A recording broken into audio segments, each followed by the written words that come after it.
Hello, everyone. Can you hear me? Okay. I think people will slowly start to come in, but maybe we can start this conversation on the title of this, as we worded it, is Who's Training Who? Artists, Algorithms, and Authorship. I'm not sure how many of you have actually seen the exhibition yet, but I'll introduce it very briefly here, and then talk to some of the artists and Alfredo from the Media Majlis. And potentially after that, if you haven't already seen the exhibition, then you can take a walk around and get a little exploration for yourselves. So this exhibition came about with the ask from Alhosh Gallery, Ghanem and Amar, to produce an exhibition that is sort of timely in Doha for Art Basel. And what came about was this investigation into what are people working on locally.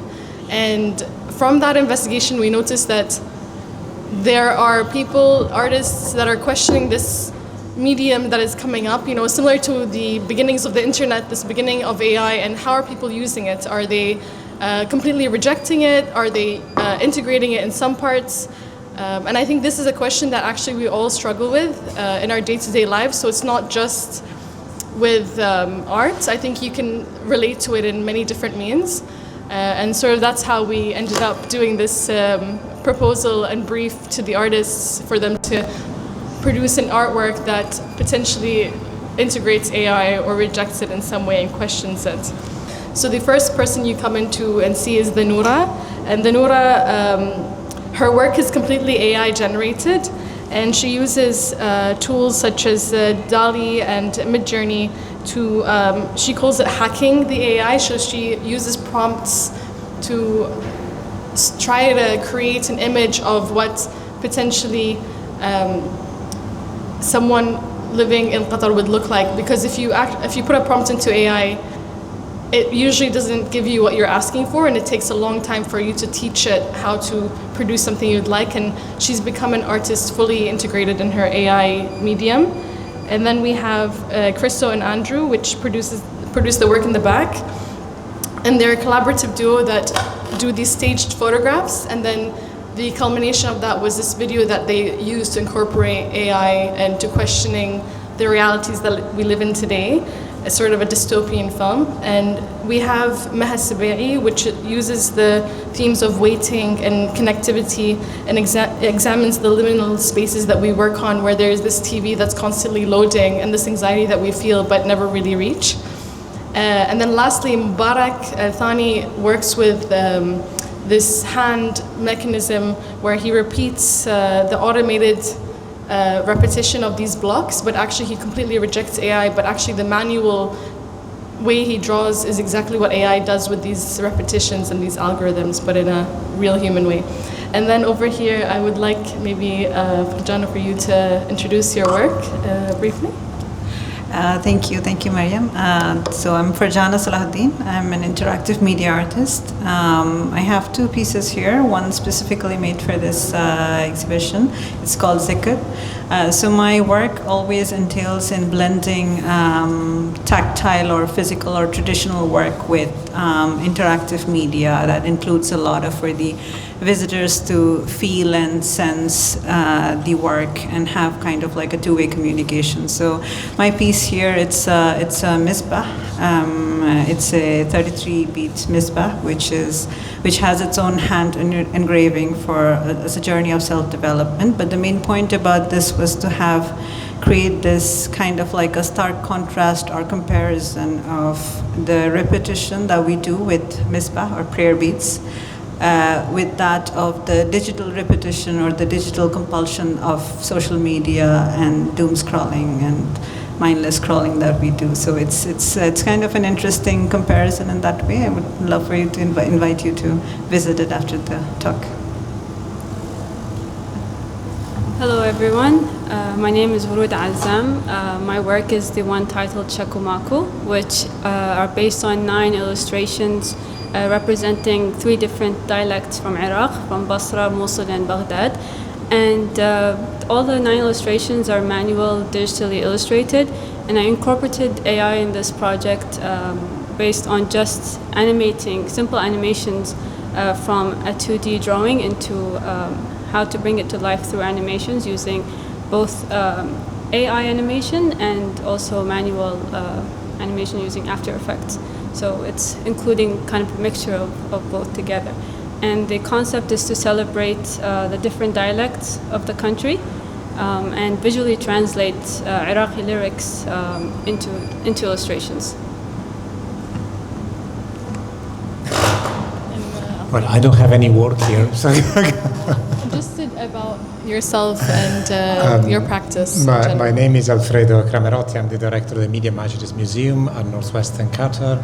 I'm an arts and technology curator, and it's a pleasure to be here because I really enjoyed the exhibition that it opens during Dar Basel, Qatar, and I'm really actually curious about artists working with advanced technologies in many ways, with different approaches and through different reasoning process somehow. So for me, it's always some sort of an exploration when I have the possibility to talk with other curators and other artists about how they work and the way they envision their work through technology.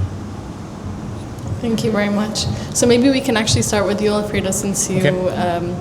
I would love to sort of maybe just start with an easier question of, as the Media Majlis is inside Northwestern and is placed in a university context, have you felt a shift between how students are approaching AI? Do you have these interactions and conversations with them?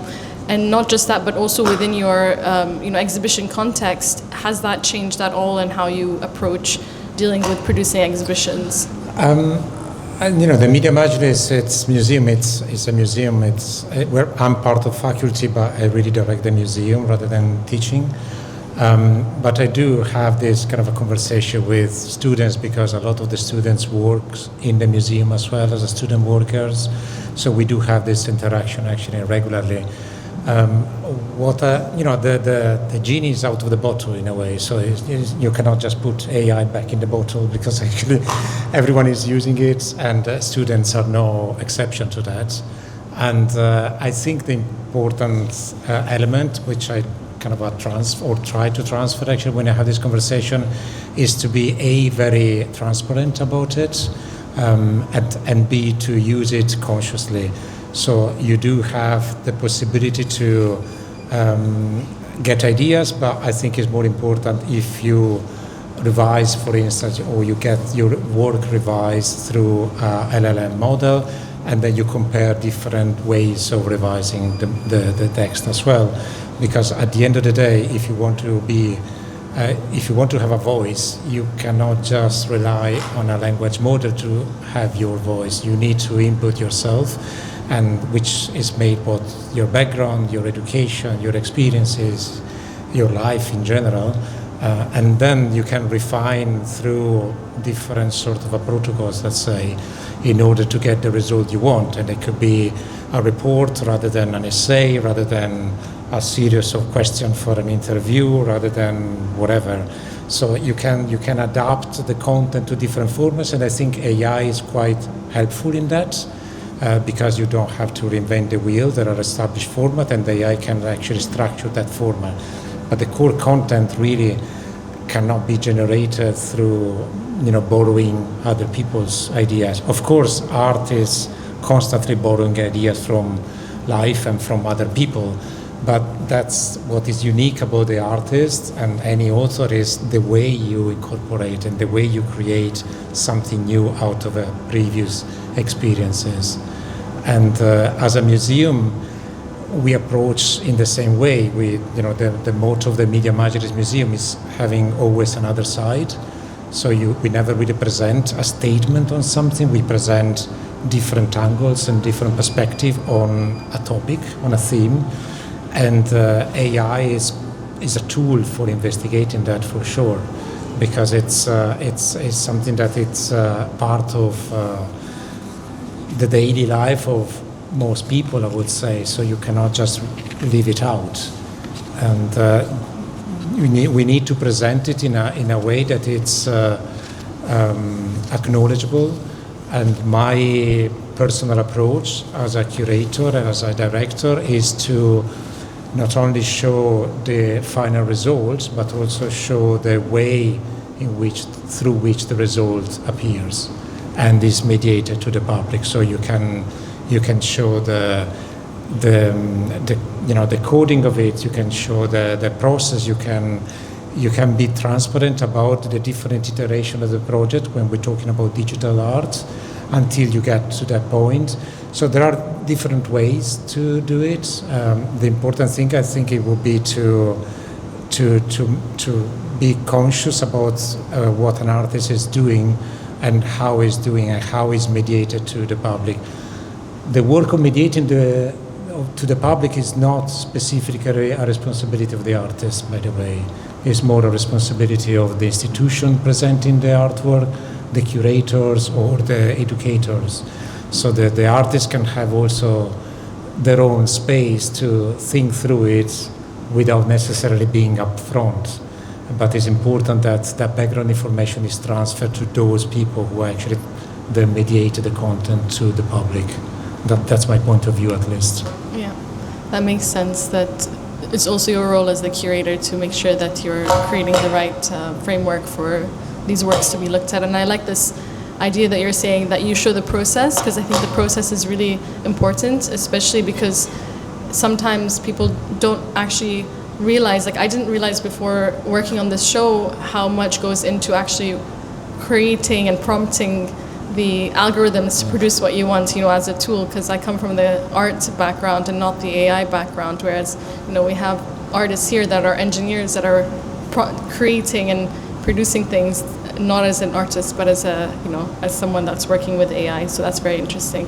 Actually, like doing research for this talk, I looked at a few cases, court cases dealing with AI, and at one point I saw that the cases that one said that you need at least 15 iterations to change something for it to become copyrighted by the artists themselves, which I found quite interesting, that now the lines are being drawn to who is the author of the work. If you produce something in AI, is it your work or is it the company that owns the work itself? And I think that's quite interesting that you need to be careful and read the fine print when you're creating things, because you might not be the owner of the work that you produce anymore. And so there are things that are still being battled with copyright, and mainly with books and art that are being used to produce these AI things that we're looking at. Actually, like they're stealing from artists to then produce these algorithms that we see and produce these images that you create when you produce the work.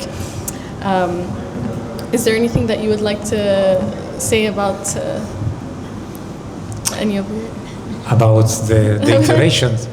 No, I think that the 15 iteration is a threshold.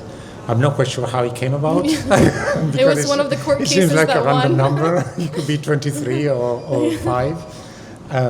But of course, it's very fresh, the whole tool of AI and the whole approach, I would say.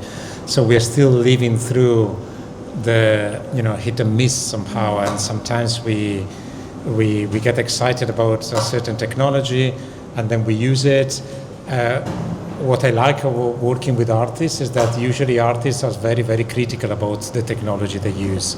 They just don't celebrate technology for technology. They actually take a critical take on technology. They question how it came about, how it is used, how it can be used somehow else. And so I think it's important to have that sort of a open field of questions, especially when we talk about art and culture, and not just embracing the whole technological way just because we have the possibility to do it. And I think here in this exhibition as well, you can see, for instance, how artists are using the hybrid approach between physical and digital, which I think it shows, it demonstrates that artists are always very careful in the way they use technology, and they try to combine a technological approach with a certain ethics in making the work. And I think that's an important element to underline, probably this hybrid approach, also curatorially. I think it's probably the next steps in terms of artist production as a general trend, let's say. Absolutely. And this goes on to my question to you, Farjana, which is, about your work and shifting thinking where the AI starts in your process, or the computation and then the handwork, because you do work with both. And when do you think it's time to, when does technology become part of that process for you, and when does the actual tactile part end? So in most of my work, but to be honest, I don't have a lot of AI content in my work. AI sometimes becomes my critique partner in the brainstorming process, because all of my work is an experience that I want to give to the visitors. And just for that, sometimes I would ask people around me during the brainstorming process about, what do you think about this? Of people coming from, let's say, different ages even. Sometimes I ask my mom, sometimes I ask my niece who's a teenager. So then the AI becomes another critique partner for me during the brainstorming process, and that's been helpful. And also sometimes to maybe remove the artist block. But during creating content specifically for the artwork, for me it's more about, and as she was asking about the hybrid thing, about where the technology starts and where it ends. So for me, whenever I create a work, this kind of a hybrid work, it's very important for me to do two things. One is to, if I may call it, retaining the dignity of the traditional work or the physical piece. And the second thing is that my main point of incorporating technology into it is to create this two-way communication. So, for example, the Misbah or any other work, you would go towards it. You have a certain interest of appreciating it or knowing more about it. That's when it talks back to you. And that talking back is done through the technology. Where you have this build a two-way communication between the artist between the visitor and the artwork, and that's where I think it's also like a special bond that's created between the two, between the visitor and the work. So these are kind of like the two guardrails when I'm kind of thinking about where does technology end, or where does technology start, and where does the physical part of it end. Thank you, Farjana. And maybe to you, Warud, as well, similar question about maybe the AI in your process, but I'm also interested in, just exploring translation tools and the cultural nuances that you produce in the different dialects in Iraq and your work itself. And do you think that AI will ever start to feed that on its own as you teach it in that way? I'm just curious to know the iterations that you see happening with your work in AI. So just to give a little bit of a background on the process of this project, initially when I started this was my thesis project for my MFA, where I wanted to visually translate dialect. So the process was only about illustrations, handmade illustrations, and at the beginning stage I used AI for the process of translating and transliteration. As some might know, my Arabic is not very strong, so I did rely heavily on ChatGPT at the time to help me with translation. But I did realize that I couldn't solely rely on it, because specifically with dialects that are from like a specific culture or city in a country, there are these nuances and like the accents and the diacritics that cannot be mimicked or represented through AI like generation. And these are some things that need to be kind of done from like a human being. So I ended up reverting back to like Iraqis who are from that city to make sure that I'm not missing out on a specific accent that I'm missing in the word, because it could be spelled the same way, but a simple diacritic mark could change the entire way of how that word is said. So to answer your question, I don't think you can solely rely on it, because that nuances doesn't come from the data that's available in AI, specifically for maybe an accent or a dialect that's not as popular or common.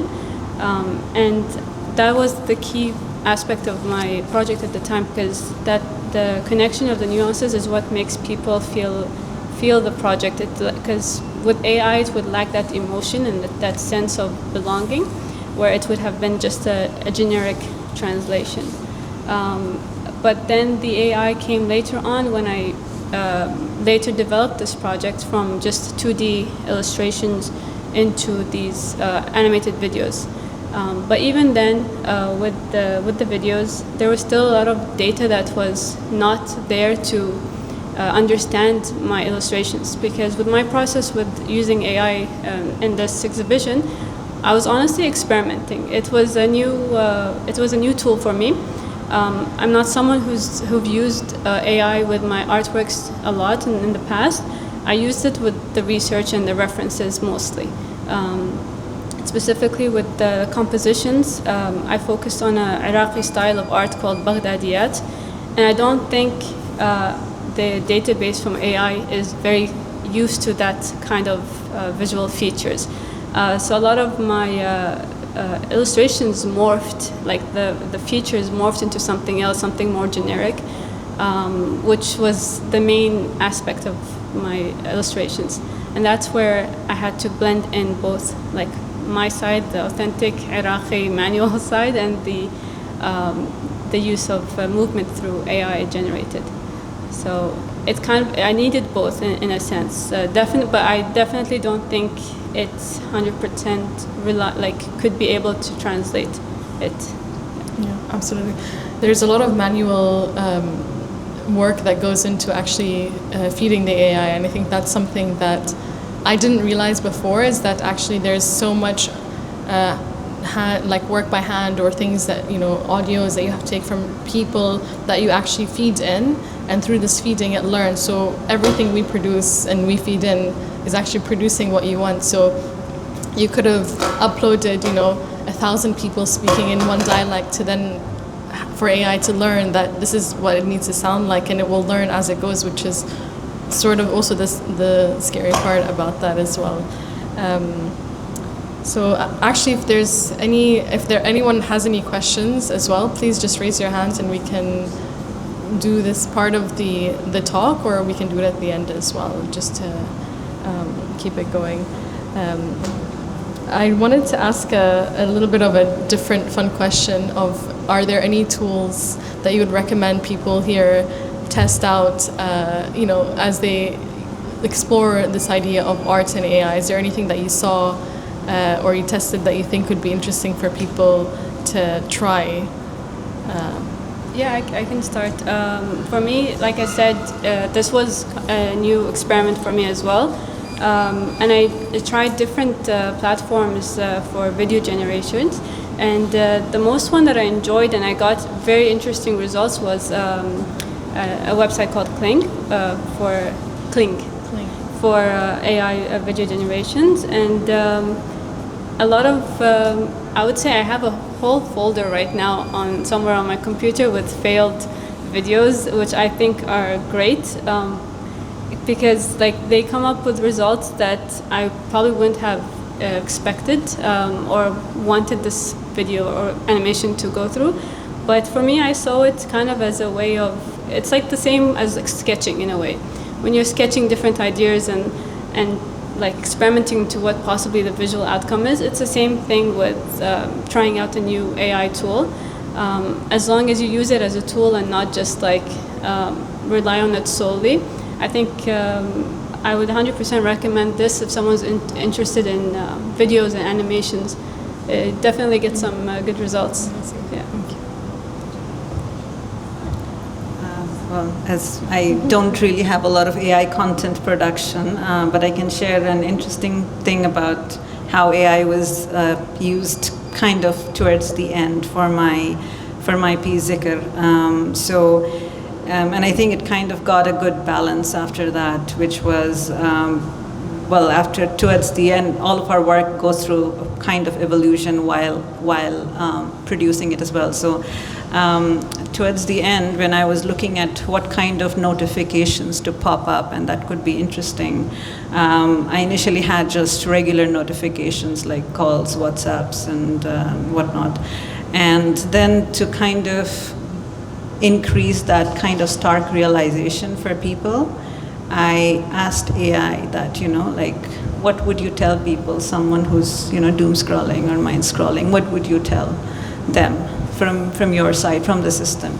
So then that gave me a few very interesting opinions of AI that, either the AI saying that, okay, pause is unavailable for you because you're just into this loop and so on. So there were some interesting phrases that they gave me, that AI gave me, and I had done some editing on that, or kind of edited that to have it in here. So I think that was one interesting thing about when you're moving the misbah beads, you get regular notifications, and then at one point the system kind of tells you that, what are you really doing? So I think that was an interesting part for using AI as content for my piece.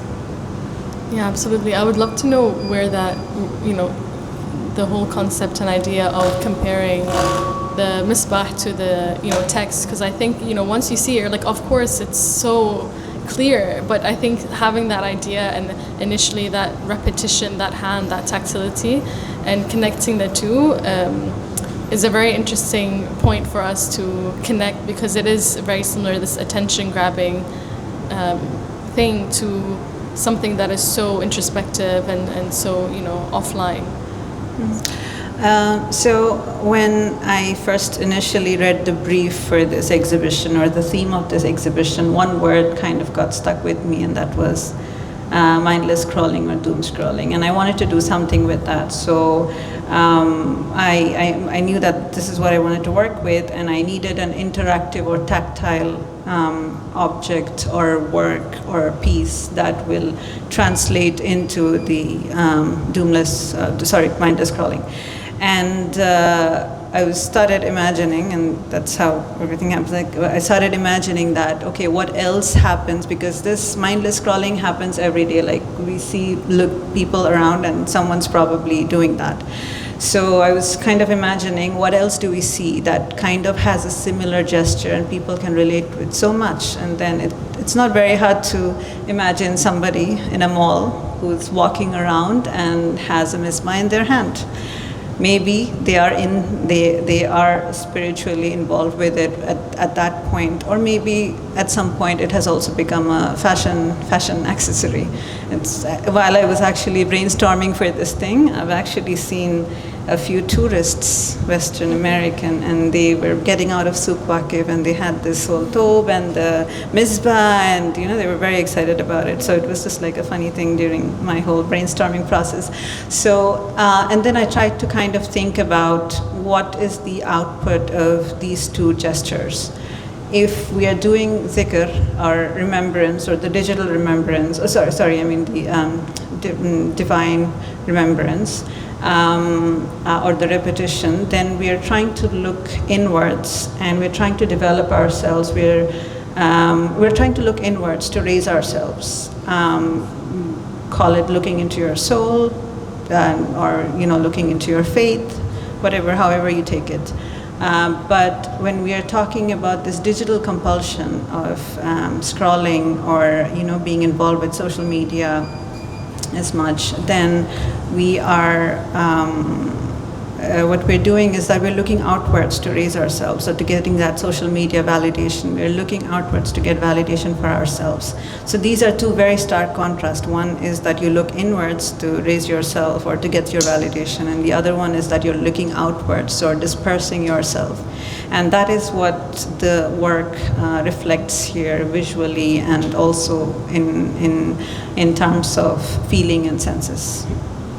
Yeah, I think it's a very timely, comparison, and especially it's so connected to something that you see every day, and sometimes you forget. And I think this is a reminder, even for people that maybe have a misbah, and just to remind them, actually, I need to be more conscious of what I'm doing, and these practices of scrolling or remembering. And maybe this leads me to a question about anxiety, and I think that both connect to this idea of having something to ground, but the other is actually the opposite. And I think maybe this question, Alfredo, you can answer, but any of you can also think about, is the idea of this infinite media, and the amount of things that we're faced with every single day, it's getting more and more instead of less, like just the amount that of attention grabbing things that we have. And so the tools for artists to be able to sift through all this vast amount of content and things, and what do you do maybe as an artist or even as a curator and a producer is to help filter these things in, because we're getting bombarded with more and more information, images and things every day. So how do you deal with that in your practice as an artist and as a curator? So as an artist, I think we always get inspired from all different things around us, and yes, that bombardment is there, but I guess it's sometimes you need to consciously give it a space and look around yourself too, because a lot of good work comes from your life experiences or what you have experienced. It could be something, a little instance, or something you're just walking by or just sitting by the coffee shop and something happened, and that could inspire you. So I think a lot of good work comes from those experiences too. Yeah, that rather than digital bombardment for us. Fredda? I guess in my case, definitely sometimes it could feel overwhelming, but I like to in my case, kind of be up to date with new visuals, new styles, new trends that people are working with these days, both in art and design world, and even in the corporate world. And these data that's been thrown at us on a daily basis, it's part of our duty as an artist or a designer to kind of consume this data, and it's your way of how you reflect on it. You don't necessarily have to take it all in, but it's kind of like, what do you do with the data that you're consuming on a daily basis, and how you balance that out with the work that you produce and the research that you do. So the question is how not to get overwhelmed. Yes, how do you deal with all this media and new technologies, even with AI, every day there's a new platform for you to work with, and it's constantly being updated. I think generally speaking, we are all developing some sort of curatorial skills in that sense, because we necessarily have to filter out certain information, not to be overwhelmed specifically, and also because the amount of time it's that.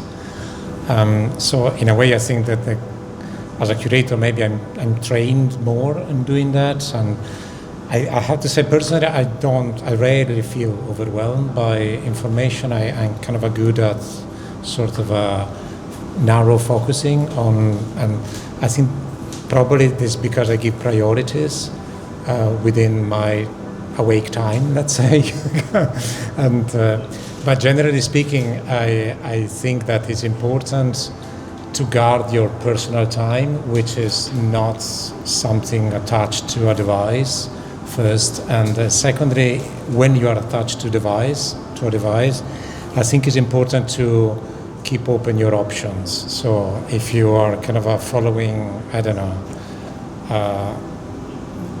The Guardian, you also follow the Fox News. So, you kind of have this kind of a healthy counterbalance of point of view, and not necessarily because you don't know where you stand. It's because sometimes, especially through the digital culture, it's really easy to get absorbed and involuted into a bubble. So the news that you get through social media is the news that your friends are sharing, and by its nature, your friends are people who are actually probably likely they're thinking like you. So it's quite important to keep that awareness in a way, that not everything is in your own bubble. There are other elements around you that are not necessarily on your wavelength, and you might miss that. So that would be my two pieces of advice, really. But it's important to also sort of create some sort of a stopping point, and to preserve some time which you are by yourself, or you are with other people you love, or whatever, which doesn't include this sort of constant bombardment of information, let's say. Absolutely, yeah. Especially with the algorithms, you need to make sure that you have a variety of things, not to be sort of put into one place. They know you very well. What would you like to The add? algorithm know you very Yeah, well. It's exactly. kind of sometimes surprising how they can listen and then they propose something that is right what you needed or you think you needed. Exactly. Do you like to add anything? We're now going to open up to questions. So, I do have a conflict question. okay. I think I'm loud enough. You It's guys up are to- here just so Okay. Do you guys have that fear of, how everyone went crazy when fast food was created? McDonald's is amazing. Everyone went and got it and all of that, and now people are into fine dining, something that's done not fast and you take time with it. Same thing with calculators and computers. If you can, do like a simple equation now, you're really smart when you think about it. No, not really. Everyone was able to do that before calculators. Same thing with computers and video games now. Board games are more interesting, and it's considered, oh, you're an elegant person because you're not just doing things digitally. You do like board games and things by hand. Do you have that fear of, I'm gonna be that, fast food kind of artist in the future? Like, I'll be fast fashion, fast food, I'll be the calculator. I'm not gonna be that authentic artist. Or do you think it's not the case? It's different with AI, It's not really a trend and then it's gonna calm down. Because I have that struggle. Yeah. That's why I'm asking you all. I can start. I think it could go both ways, absolutely. It could be a compliment and someone tells you like, oh my God, I can't believe this is AI. Or it could be the opposite and be like, oh, that's AI, it's easily done. So it really depends on how you take advantage of the tool. And that goes for everything. It doesn't have to be for art and design. It really could work in any case. No matter what tool you use, if you use it wisely in an ethical, moral way, then you'll definitely produce something that's authentic and done right, regardless of the tool that's being used. But of course, if you abuse it and use it in the wrong manner, then there'll definitely be some backlash towards that. So I think it really depends on how each person and individual uses it in the right or wrong way. Would you like to add anything? Generally speaking, I think as an artist, if you have something important to say, it's irrelevant the way the means you use it somehow. I mean, if it is a validation of an artwork, it goes through time and space. So if that work speaks to an audience in a different region, in a different time, then it means that it's valid, and that's where it comes the validation. And it doesn't matter if it is done with AI or with chisel and scalpel. I mean, I think it's probably an artist find their way through the content more than the means, possibly. I don't know. Well, I think just in general, AI has a hype that, we need to get into it. But to me personally, I think that whatever the artist wants to do in terms of to retain their originality, or it's not a thing, like AI shouldn't be a thing for artists that we need to go catch that, because otherwise we're, missing out on things, or we're not creating the right things. It's about if it fits in a balanced way, if it fits to create something, if it fits to complement your work and create something better, then sure, use a tool. Otherwise, you don't need to run behind AI. Or if it fits, then sure, why not?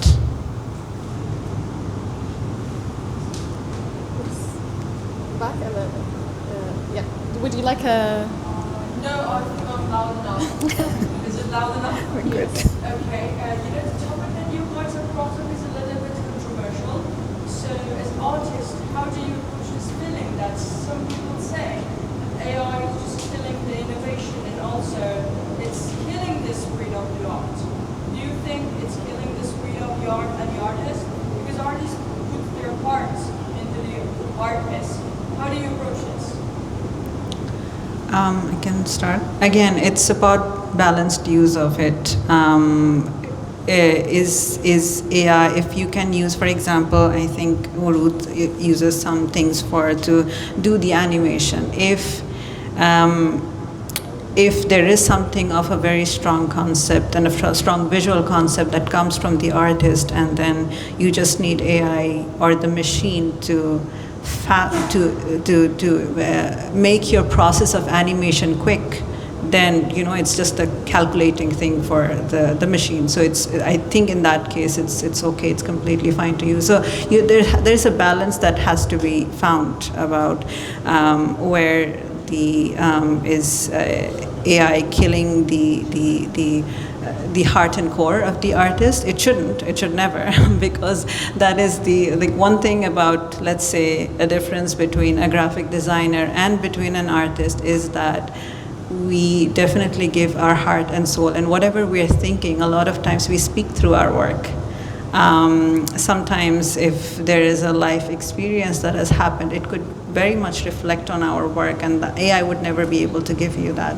But the process of calculation to make it faster, or if it's a tool to complement your work, then I think it's the responsibility of the artist, I believe, to maintain that. And maybe I could add something. I think one thing I learned a lot about through this process is how difficult it is actually to be an artist working in AI. It's a lot harder than you think, in the sense that, for example, the Noura, which isn't here now, the artist behind this wall, when you look into her Instagram, for example, she has a very specific point of view as an artist, and I think if you see her images anywhere else, you would know that it's her. She has this artistic signature, and it's many, many thousands of hours probably used to creating that signature and these prompts and it learns through your work as well. So it's not as easy as you would think. It would take maybe a little bit less, but just as amount of time to actually become an artist working in AI. If you see a few of the well-known ones, that skill of building it in is just as much as the skill to work with art. And also, I don't know about you, Farjana, but Warud is like practicing artist. I think it does help when you have that basis of having your toolkit. And of course, Farjana, you have your own skills that you bring into producing the work itself. Of course, because they're just putting some parts of themselves into the AI. Exactly. The training process, they're just doing the same stuff. So I understand this part. Just about discrete and innovation, you just talked about. Yeah. And I think also there are a lot of huge companies, which is helpful when there are huge companies that are fighting for their own rights with AI, like Disney, for example, where they're not allowing their work to be used. And I think that somehow in a small way, if the legislation goes through, helps small artists that can't fight for themselves with these big corporations. So that also actually helps a lot, in the sense that when you have large organizations that want to protect their own IP, it actually helps artists as well. So hopefully we get to that point as well. Yeah, I mean, if I may add, it really does depend, like Farjana was saying, on how you use the tool. And it's very important to use it in an ethical manner, because you could simply copy another piece or another artist's visual style through AI. And that will depend as you as an individual if you are going to be using it in the wrong manner. But personally, I believe it's a very powerful tool when it's used correctly, especially when I see it adding value to both my research, my process, and the final outcome. Why not? It's just like any other tool. It's just like Canvas, but digital. If it's used right, it could be very, very powerful. Yeah. Would you like to add anything? Yeah. No, I'm aligned with them, actually. I think it was the same when photography came to the world 150 years ago.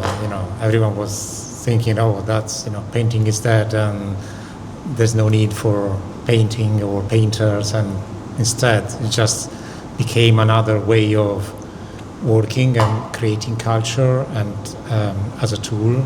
So I think it's slowly we're going to see the same pattern, I guess. If I may interrupt, you guys keep saying it's a tool. The whole difference is AI is not really a tool. It's artificial intelligence. The difference is machine learning. It keeps on developing. I'm not saying it's going to be a human being, but it does have a brain of its own, and a lot of research proved that not yet. Terminator level yet, but like we're getting there. We're getting there.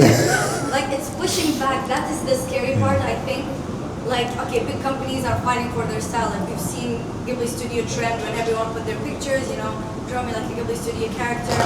It's that simple now, but next it will write history. Wurud to talk to like Iraqis from the region she wanted to write about. But tomorrow, AI, depending on who owns it, will write history, and whoever asked it, like a foreigner would ask about, I don't know, a song from Iraq. Whoever owns that AI could say, you know what, this is the new history I want you to tell. So it's not really as liberating as we think, because it's not a tool, it's also a brain that we're fighting against. I think that's There is a danger there for sure, and that's where the regulation has to come in. But that's also is important to keep your option open and using different models of AI, whatever you're using for, you know, visual or text or sounds or whatever, because there are different models based on different archives, let's say, and that's produced different results to the same question. And I think at the moment we still have a range of results. If that will concentrate it in a couple in 20 years' time, then probably we're going to have a problem. I hope not to get there. I hope we will be able to actually respect the diversity in terms of the large language models as well. Let's move on to all the questions so that we can maybe discuss a bit. Is there any other questions? Yeah? Oh. Yeah, very briefly, on the point here and some of the other points, has AI made the barrier for entry as an artist easier for a regular person that never went into the field, doesn't have the techniques to be able to do it? Or I think we maybe touched upon quite a few elements, but I always draw back to the example of the white painting. As a non-artist, I find it ridiculous that a white painting can be sold for 6 million, and I say, I could have done that, but then what I didn't, someone else didn't. Is it the same thing when it comes with AI? And where do you draw the line between a regular person utilizing AI to produce art? Does that count as art? Or an artist who's using AI I'd like to answer that. Actually, this is very interesting, and personally, I love that question because even before AI, I believe, coming from a family of very traditional academic fine arts, I generally believe an artist needs to learn the foundation and the fundamentals of art to be an artist. I think that's very important because going to art school as well, I've seen and witnessed people that may not know how to draw like the foundation or the fundamental basic techniques of drawing, but they're like, oh, this is my style, I will draw abstract. Great, everyone needs to have their own style and their own touch, but I still believe to be able to succeed in that like abstract world, you need to know the fundamentals of fine art to be an artist. And I think it's kind of relates in the same way with, I do see a lot on social media that randomly appeared as artists because of AI, and that's great. I mean, like, it's nice to see people expressing their concepts, their theories, their way of thinking visually. I think it's amazing, but I think we need to be careful of who to call artists and who to call designers, because it's a very fine line between a visual communicator, an artist, and a designer. So I think it's great that people are using it as a tool to experiment, and like it's open for everyone, but let's just be careful of who do we consider an artist and who do we consider as someone who's experimenting visually. And that's my personal opinion. Yeah, I think there's a lot to unpack with that question. It's like hundreds of years of art.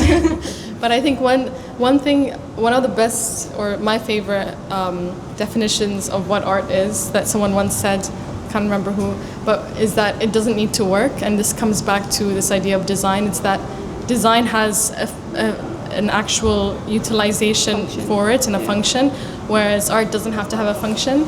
It can just have you think, have you contemplate. And I think that's what I love about the difference with art, is that it doesn't have to work. It doesn't need to work for anything. That's the beauty in something like that. And also, just on the other side of AI and art, potentially, I think it will have its own language and its own modes and its own frameworks, as Alfredo you said, in the sense that with photography you then have like this specialization. I think with AI, like for example, I keep referring to the Noura, but she's the only fully AI sort of creator that we have in this exhibition, and I think she does not call herself an artist. She actually refuses that term, even though I sometimes refer to her as that. She's an engineer that uses prompts to create imagery, and I think actually a lot of the AI world will be a lot of engineers that know how to hack the system in that way. So I think that's going to be quite interesting to see an engineer artist collaborating and producing things, because you need a lot of that thinking of AI thinking and coding, and less about like actual. You would need to collaborate with an artist to produce something original in that sense.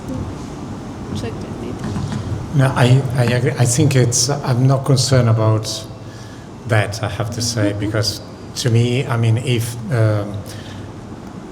someone is producing work that it's relevant, it's original, it's relevant, it speaks the language of its time, it has an innovative approach. I actually, maybe I disagree with you a bit, actually, because I don't think you have to have the fundamental of being a trained artist to produce art. I think it's more important to be clear in your vision and consistent and persistent in what you do. Because in a way, an artist, you see an artist in the long run, not because he has produced one or two work which are great, and then I think that's commitment, which is a life commitment to be an artist. Really, it's what counts at the end, and you have to stick to it. I mean, if you are an artist, whatever means you're using, whatever approach you're using, you really have to go for it. There's no middle ground, I would say. And then, I hope as a curator to be able to recognize that independently of from the craft he or she has learned at school. Yeah, I think, if someone is using AI and, can easily get into the field, but being an artist, as Alfredo said, that you have to have that original creativity or something of your language that you can speak out. If AI is making it easier for them, it's just another skill that, can someone carve wood versus can someone do interactive media versus someone who is doing painting. AI is just another skill that, they might or might not get, but the artistry comes from within that AI can't teach you. So. Any more questions? Okay. Sure. I don't know how much time we have. I'm curious if making art with AI feels any different than making art without it. While you produce it, do you feel, is there a distinction in how you feel? I think I'll just go back again to the previous thing that I said, that it's just another, if somebody is using prompts to make, and which is not part of my work, but let's say that if someone is using prompts to create an artwork, then it's just another skill, and engineering that artwork, then it's just another skill that they're gaining. But that artistry comes from within, whatever you are trying to speak. So it's just going to be another skill that rather than using a paintbrush, you use AI. That would probably be the difference, in my opinion. And can you just give your question as well, so that we can answer it? So I heard the word, I heard the statement, AI is actually a tool set many times. And I think I do agree to a certain extent to this statement. AI can be a very good tool. But even if we ignore all the ways that AI can be used terribly, or generative AI will cease to exist if not for the millions or not billions of artworks that it was trained on mostly without the consent of the artist. And this whole situation brings me back a little bit when the whole Ghibli trend was very popular, even though Hayao Miyazaki is someone who clearly does not consent to this or agree with AI. AI. So how can this whole thing like begs that question? How can we use it ethically if AI itself was not trained, or the whole basis of AI is not ethically sourced, it's not ethically made? How can we, us as an artist, use it ethically? So I don't create a lot of content with AI, but I'll just give you a short opinion on this one, and then I'll pass it on. So I think it's important for the artist to acknowledge and mention that something was created using AI versus something that I created myself. If you're talking about the ethical part of it, it should be known to the visitors that what is coming from AI. And again, I think it shouldn't always be a copy-paste from AI. Depends, again, the kind of artwork, right? So if somebody is just using AI to complement their work, then I think it should have the artist's input as well. Either it is post the AI output or before that, however the prompts were engineered. So I think these are I guess there's no one answer to this, but then it's kind of how do we be the most ethical as possible with the given situation now. Everything is already in the AI's brain now, you can't take it out for now. But if you're using it to complement something, then use it with your own responsibility.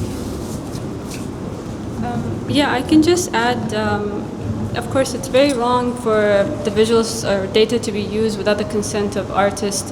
But also, most of these trends are like on social media, like the Studio Ghibli trend that a lot of people on platforms were using, was kind of used mostly for fun, where people just wanted to like hop on the trend. I don't think people used it, or maybe I'm mistaken, but I don't think people use it in the sense of I made this is my like creative, authentic artwork. It was just kind of like I want to see how my picture would look like in this, let's say, filter or this style. So I don't think if it's used in the sense of entertainment, it's not as harmful as if it was used for something that's. It's like also we use pictures from Shutterstock, for example, and there's an acknowledgement like checkbox at the end, like if you're using this picture, make sure you're using it for like personal use, not for something that's advertisements or commercial use, because it's someone's photograph and they did not consent for you to use it in that sense. I believe it's kind of in the same realm in a way. Personally, when I say I use AI as a tool, it's because like Mariam was mentioning earlier, that I engineer the prompt to make sure that it relates to my visual language.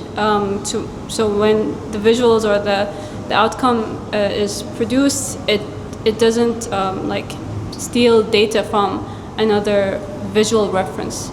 So again, it's also back to the point of how you use it and how you incorporate it, if you're using it for something personal or if you're using it for something commercial and public. Would you like to say something? Yeah, I mean, it's a personal decision from the artist. I would say it's also combined probably with some regulation framework that we are still not there, but it's kind of a shaping itself. I mean, you can't regulate stupidity as a general rule, so it's a combination of the two, really. And if you are someone who actually produce work just reaping other people's work and presenting as yours and passing as yours, then it's a kind of a century-old problem. It's not just an AI problem, because painters copying other painters and photographers, etc., always existed. For sure, the pace is much quicker, and the potential problems are bigger because of the velocity of the impact. But at the end of the day, it's something that it resides in ourselves. And of course, if you have a regulational framework, when you do transaction with that type of product, let's say, then you might encounter problem depending where you are in the world. Thank you. I think we'll wrap it up for now. I'm happy to see that there's a heated discussion based on AI and where we are at. And I think copyright laws, like you said, Alfredo, are constantly being changed and being fixed. And I think generally, like just with art, I think there's 70 years or 78 years until something becomes public.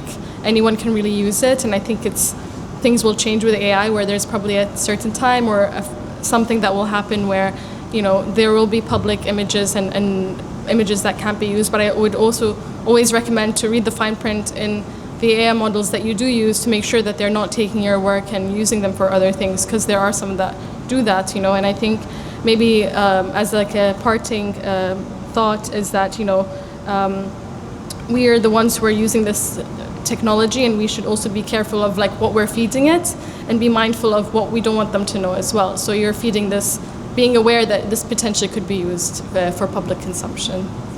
Thank you very much, everyone.